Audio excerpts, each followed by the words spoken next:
कराची में सियासी जमात के रहनुमाओं को टारगेट बनाने के लिए जनूबी अफ्रीका नेटवर्क को फाल कर दिया गया है।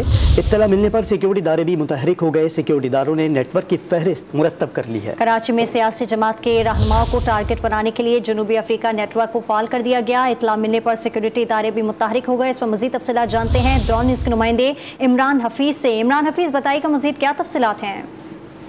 देखिए, ये सिक्योरिटी इदारों को इत्तलात मौसूल हुई है कि कराची के अंदर बदनामी फैलाने के लिए और कराची की एक सियासी जमात के जो रहनुमा हैं उनको जो है वो टारगेट करने के ऊपर हमला करने के लिए जो है वो साउथ अफ्रीकन नेटवर्क फाल हुआ है, जिसके ऊपर जो है वो सिक्योरिटी इदारों ने उनकी फहरिस्त मुरतब कर ली है, जिसमें 21 शरपसंद जो है वो उसके अंदर उनके नाम और तफसीलात जो है वो आला हुक्काम को इरसाल कर दी गई है। ये मजीद नेटवर्क में ये बताया गया है कि नेटवर्क के अंदर कराची और हैदराबाद के अंदर जो मौजूद स्लीपर सेल हैं उनसे भी जो है वो राब्ता किया है और मनसूबाबंदी के लिए उनको टास्क दिया जाएगा इन फ्यूचर। जी, बहुत शुक्रिया आपका इमरान हफीज।